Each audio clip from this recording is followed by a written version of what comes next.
But so were you able to get what you needed out of the combine? Sal was there for the same length of time, I guess, right? Just for long enough to get into it. Yeah, it's weird. It's kind of like I learned early on in my career. It's kind of the same deal as the Senior Bowl. Like the first time that I went to the Senior Bowl, I stayed for the game and no one was there. And the first time I went to the combine, I stayed through the weekend and it was like a ghost town after being bumping during the week in terms of media and agents and rumors flying and talking obviously to a lot of the prospects. So it's actually pretty good if you're a media member to be there from early in the week until Wednesday or Thursday. And then, like everyone else, sit on your couch and watch all the workouts over the weekend. What, if I may ask, were a couple of highlights for you while you were there? Hanging out with Sal, hanging out with a lot of the other Buffalo media members. It's always fun. You kind of see in the hotel lobby bar, you can see okay, there's the Buffalo media, there's the Philly media, there's the Boston media. It's not totally segregated, and obviously a lot of these people know each other, but just hanging out with those guys was a lot of fun to just talk Bills, talk early draft stuff, free agency stuff. Was on a few podcasts here and there, not just Buffalo related, and just got to start to nerd out about the NFL draft a little bit. That's what I like the most. It's you're at a big convention where there's no such thing as talking too long or going into too much depth about football and arm length and draft philosophies and free agent philosophies. So everyone that you come in contact with is that same type of person, and you're all kind of congregated in one city.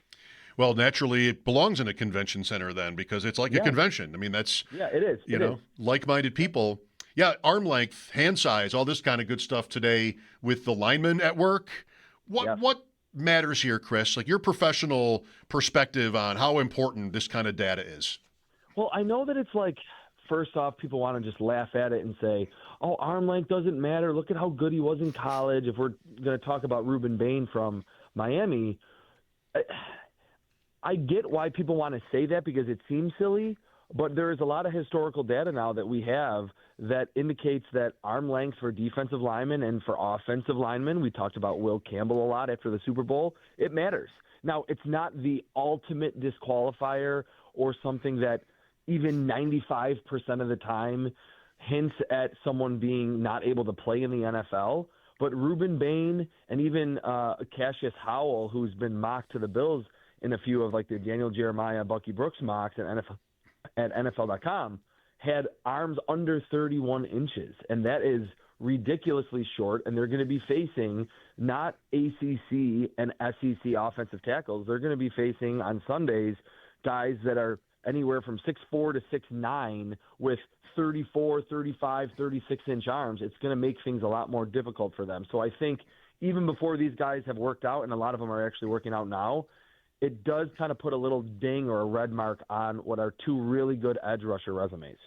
One being Reuben Bain, who you named, and it was reported that he's not going to do anything else at the combine, work out or run or do anything else. So what will that mean? He was a top what prospect, and how does that change maybe?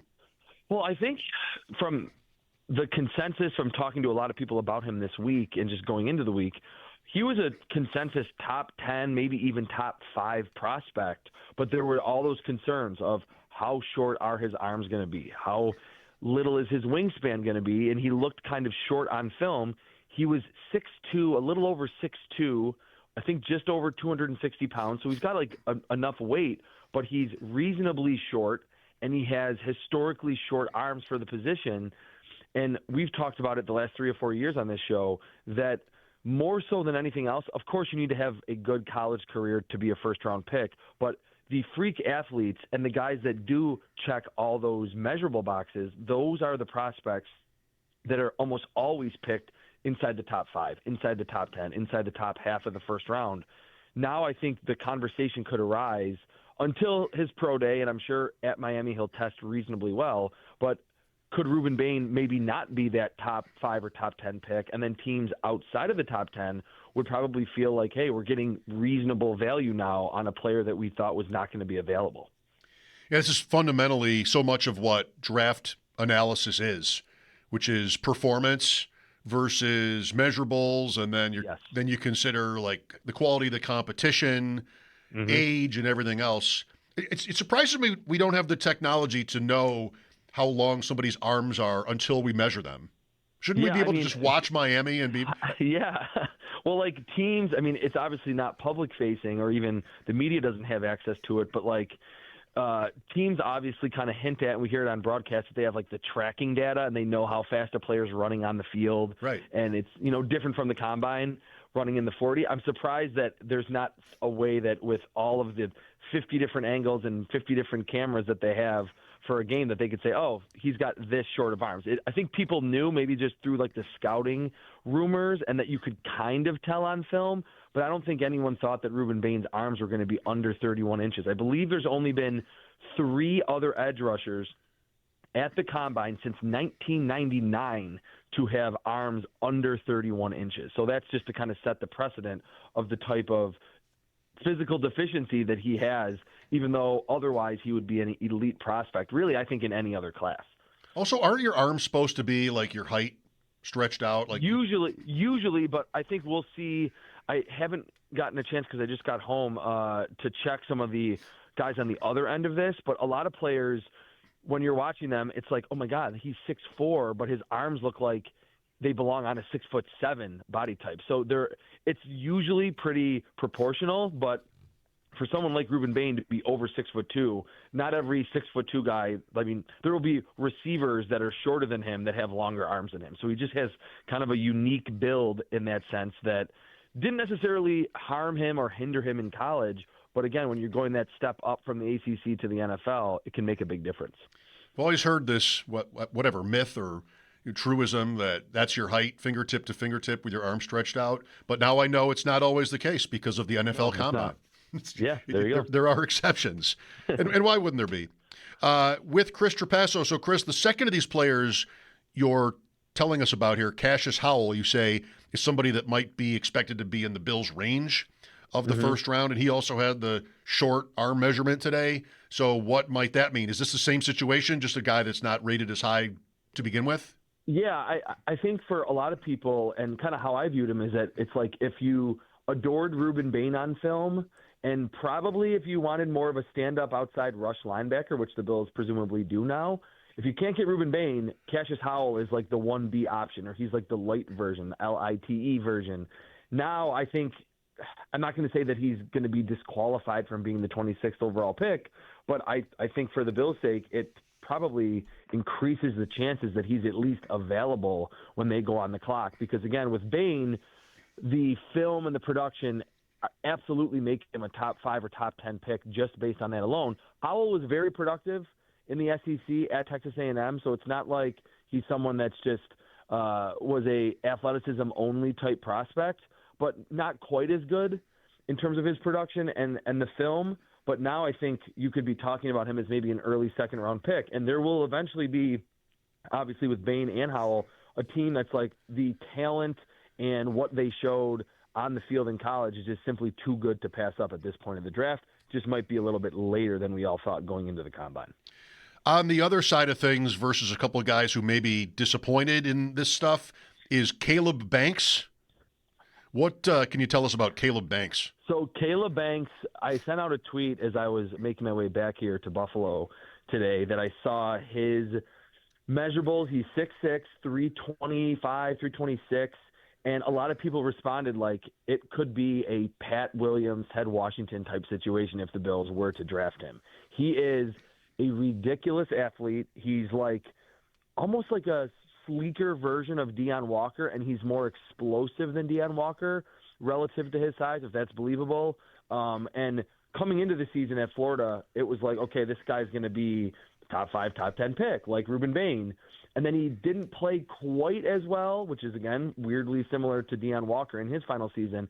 And then he got hurt, just like Deion Walker. So I think going into the combine, there was a thought maybe mid portions of round 1, maybe late round 1, that if the Bills wanted to just solidify that defensive tackle spot once and for all, and they have two mountains in the middle, Caleb Banks could be that guy. But I think I saw from Daniel Jeremiah, he had a really big broad jump and a 32-inch vertical, which at 6'6", almost 330, to be above 30 inches is like astronomically high.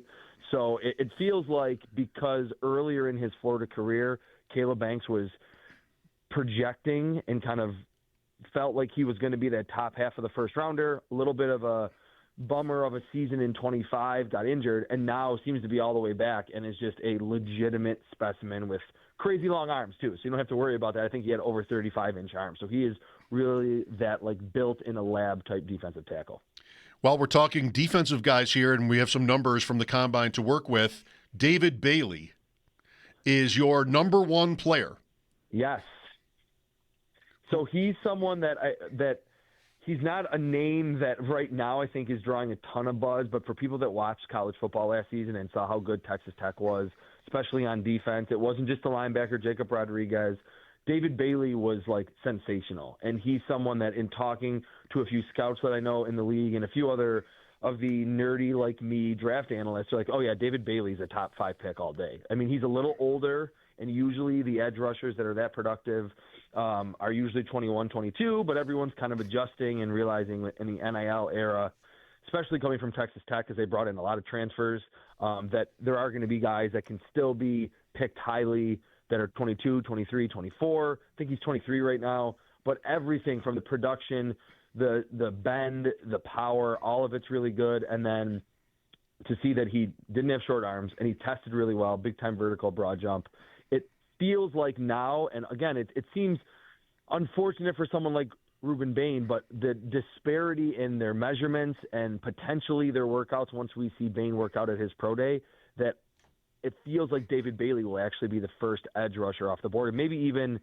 this, or I guess maybe Arvell Reese from Ohio State will also be in that conversation, but could be one of the first picks after Fernando Mendoza goes number 1 overall.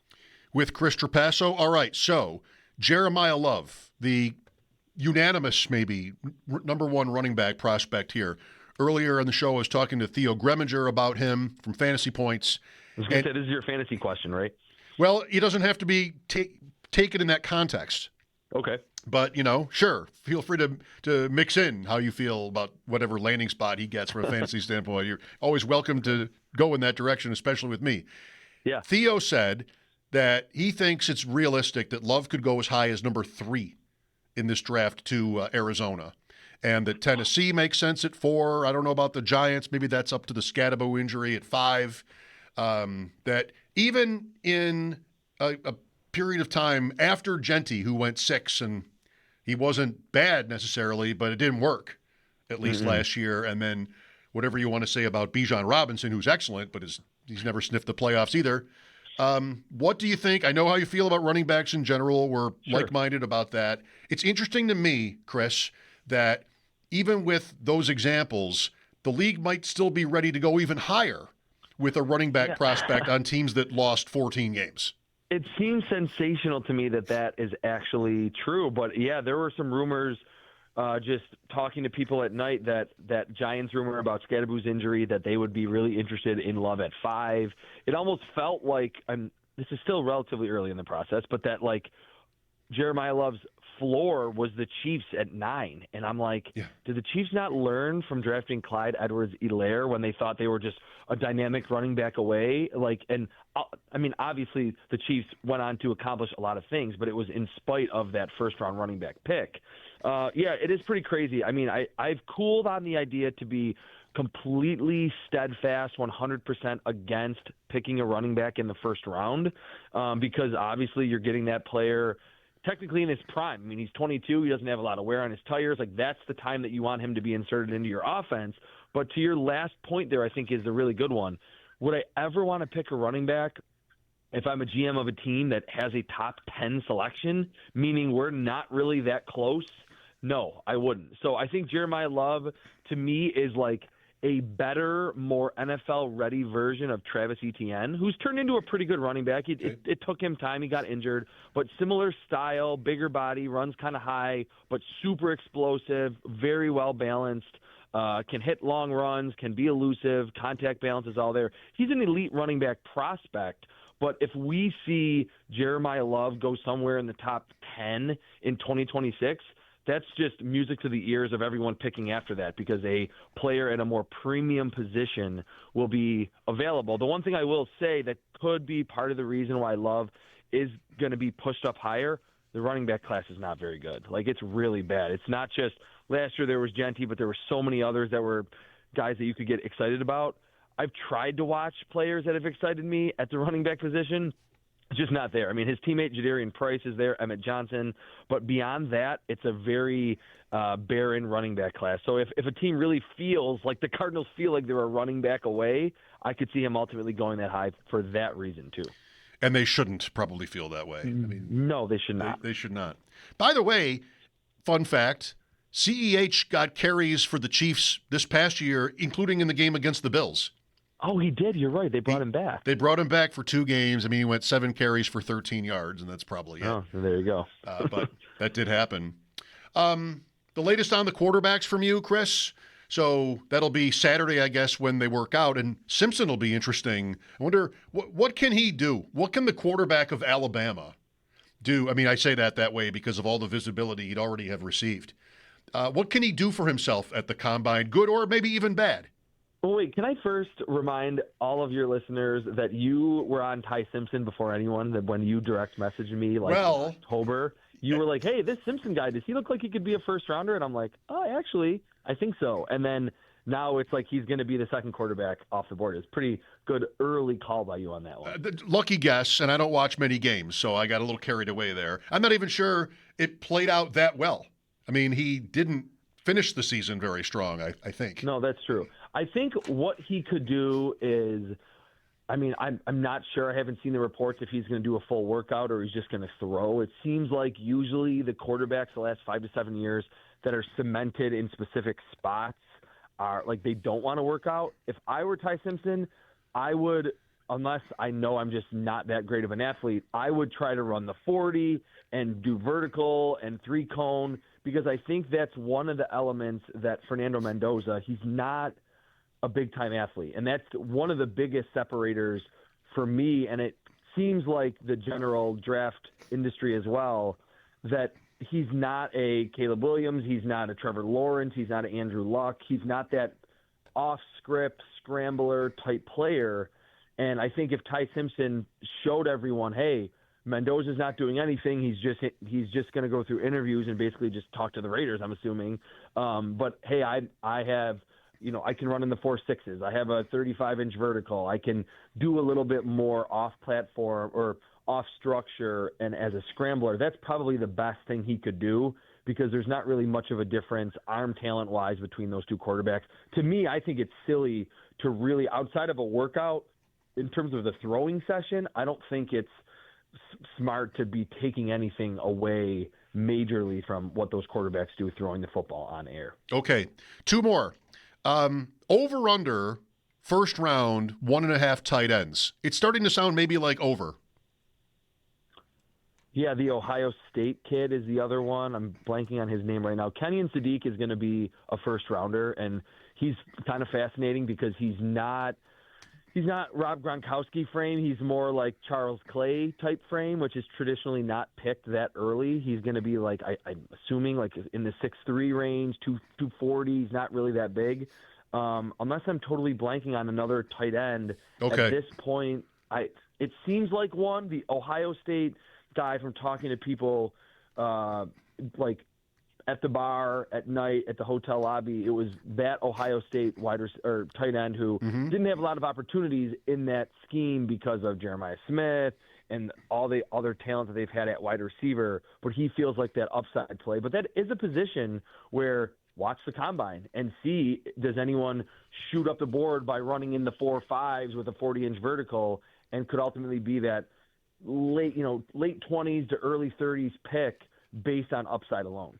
That'd be Max Clare, I believe. Max Clare, that's his name. Yes, thank you. There's also Eli Stowers from Vanderbilt, who athletically is supposed to be outstanding.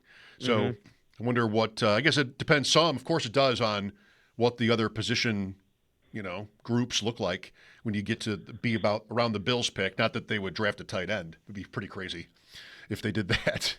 I'm here for it, though. Why not? Just a little chaos. Who's a wide receiver? Because that's the law. We have to talk about that position at least once in our conversations. Who's somebody, maybe a new name or that you thought about while you were in Indianapolis? I know they don't work out until Saturday. Is there someone you want to add to the conversation maybe? Have we talked about Ted Hurst? You mentioned him once. And Okay, then since then and now, he's got some good reviews. Yes, he's big. He apparently played really well at the Senior Bowl. I don't really consider that much for my evaluations because it's just like a week of practice. But coming from the smaller school level at Georgia State, he was like your classic X that just dominated the competition.